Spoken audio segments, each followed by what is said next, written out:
a lot of times sex can be not just, or let's say, I don't know, sexual activity, whatever the case is. Like there are things in our culture today beyond just sex with another person that can be harmful to our own soul and our own spirit and our own mind even, and how we think about and how we like process sex. And I think pornography and masturbation are two of those things. So it's not just having sex with another person affects us deeply, but I think those other things surrounding it can really affect us also. And so I want to talk about those things too, because again, we are going there today. So, and I have received a number of questions about pornography from both men and women, young men and young women, or I assume, we don't have them check, but like I'm assuming from both boys and girls. And I just want to talk about that for a second. So Ian, I was wondering if you would be willing to take that first question. The student, again, I don't know if it was a boy or girl. I know it affects both. Just says, why am I so addicted to porn? Yeah, just good question, big question. And if the guy or gal who asked this question was here, I'd want to tell them that they're not alone, number one. Barna's most recent study found that over 70% of men and nearly 40% of women are viewing pornography. The average age of exposure to porn is around 10 or 11. And there are now 17 states in our country that have declared pornography a public health crisis. So really? So this is a massive and That's unfortunately... not from the church. That's from like the government. That's right. That's not from church people saying it's a public health problem. That's from, right. Interesting. Super interesting. Declaring it.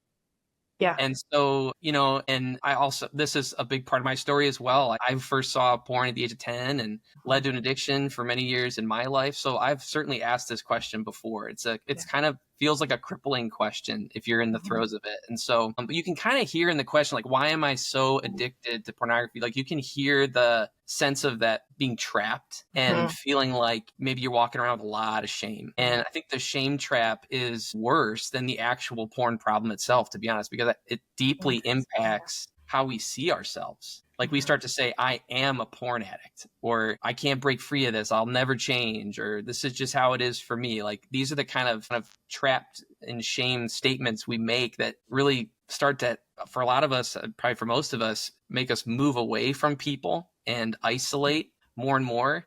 And then porn shows up and it promises to give you some relief from your pain, or your frustration. It offers that freedom and satisfaction. So we go back to it and feel that initial thrill. And then we're thrust right back into that shame. And then you're saying more things like, I can't believe I did this again. Like, I am the worst. How could this be, and that shame trap just keeps us cycling in and out of porn. But again, if I was sitting down with this person who asked the question, like, I'd want to hear their thoughts about their struggle. Like, what's their perception? I want to hear their story, but I'd really try to pay attention to what's going on underneath. People kind of drop these little, call them like breadcrumbs, like where there's just these little morsels that are revealing more of what's going on inside. I want to like listen for those. And if you think, because really this is about what's going on underneath. So if you picture yourself as a tree, the addiction, the behavior, that's the branches really. And what's on the inside, that's really what tends to get most attention. That's what we see on the outside, right? Yeah. But the roots underneath really determine what we see on the branches. Like the roots are the source of nourishment for the tree. So, and I'll just give an example, like in my own healing journey, like one of the big root issues in my own heart was this craving for self-worth. I was always trying to prove myself to people and always wanted to be liked by people. And if I sensed I wasn't being appreciated or validated or something, like porn was just that comfort. It was this constant that I could go to for relief. And, the game changer for me really was just actually another brother who asked me, what is your worth? Why do you want this so badly? That was another question that was big for me. It was like, why do you want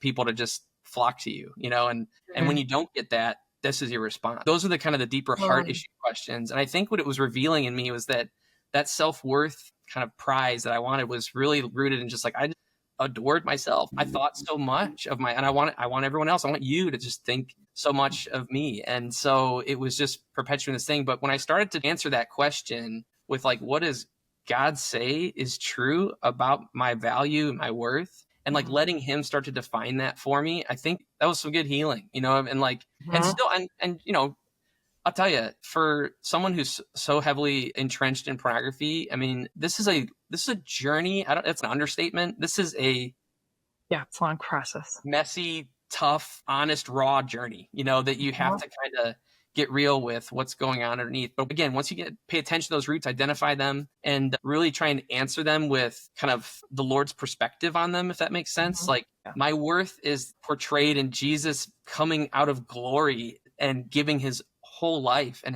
in his death and his resurrection for me. He loved me and gave himself for me. And I just love that declaration in Matthew 3 where God says about Jesus, he says, "This is my beloved son in whom I am well pleased." And for any of us who are in Christ, like Jordan said, like, that's true of us. We are beloved. He delights in us. And it's so that those are game changer things, but they have to like actually impact you at the root, as opposed to just like something intellectual that you might recite or sing about on Sunday morning kind of thing. Yeah. And so that's just a snapshot. Again, huge question and a good question. And it's a journey for sure, but there's so much hope too. Like that, we don't have to be shackled by this in Christ. And so, yeah. So, okay, Ian, what I'm kind of hearing you say, and I think this is so insightful, is that like a lot of times I feel like, okay, you are feeling the effects of the pornography. You're like, I am addicted to it. I have to keep going back to it. I have to keep looking for the high. I have to keep looking for different, whatever it is. And then maybe you get to the point where you're like, I need help with this. Or maybe before you even say that, you say to yourself, I'm going to stop. I'm going to stop. I'm going to stop.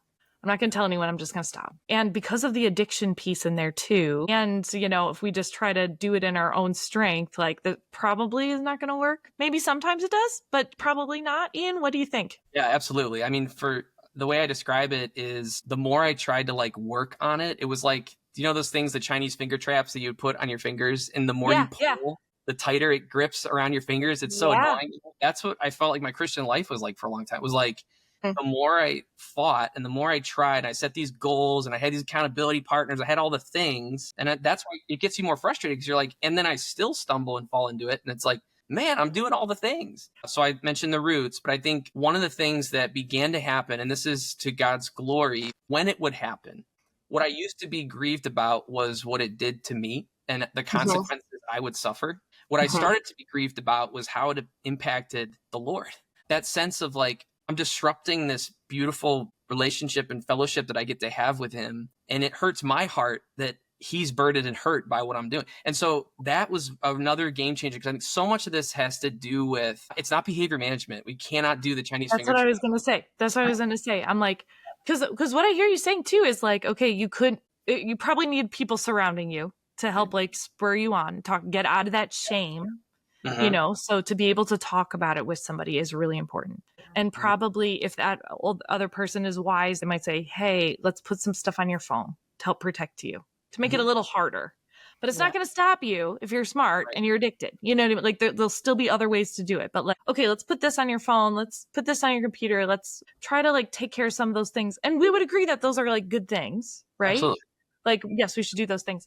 But what you're saying is until you dig out the roots, it's always going to be a struggle. Like until you really get to that root of like, what's going on inside of my heart and my mind? Yes. My insecurity, my relationship with God, what he desires for me, all those things. It probably is always going to be some sort of wrestling. Yes. Yeah, that's beautifully said. And the reality of those barriers and those boundaries and that accountability that's put in place, it's supposed to drive you toward a deeper walk in relationship with the Lord. As opposed to what I experienced a lot was I'd put the boundaries up so I had everything all set, but then I would not spend time with the Lord. Or honestly, I might indulge myself some other way. A lot of guys and gals who wrestle with porn addiction, if they kind of remove the porn, because it can be done, right? I've heard a TED talk not too long ago of this guy saying like, I just stopped. He was not a believer. He didn't follow Jesus. He just like, I didn't like porn anymore. I stopped doing it. It's like, okay, you can do that. But a lot of times people move towards something else. They're still feeling that craving for intimacy. What I really longed for, what I always struggled with in my life was really being known. I wanted that real deep communion with people. I wanted them to know me and not run. And the porn was just perpetuating that. It was distancing me from the longings of my heart. And so those boundaries are good as long as they're kind of driving you toward deeper intimacy with other people and deeper intimacy with God. They can't just be up to keep you from doing the bad thing. Right. Or we can't just transfer it to something else. Exactly. Yeah. They're up to pursue. Snaps on ground. I know this is a little bit of a side, but I was meeting with a friend of mine who works with a lot of drug addiction ministry. and works with a lot of people trying to recover from addiction in lots of other ways, not specifically pornography, but that's exactly what he said too. He's like, you can change it. You can, you can stop using drugs and you can become obsessed with working out. You can become obsessed with making money. He said that sometimes two people actually go from that to pornography. Like you can transfer it because you're not digging up the root, right? Like you gotta dig up the root. And whether you are a believer in Jesus right now or not, I encourage you, like, start digging up the root and ask Jesus to meet you in the root. Even if your prayer is, God, I don't even know if you're real, but I'm going to start thinking about this stuff. Why do I actually do this? What's going on inside of me? And if you're real, will you meet me as I'm thinking about this stuff? And I think you will, because I believe that you're precious to Jesus and that he wants to meet you there. Your life and your sexuality and all of those things is precious to him.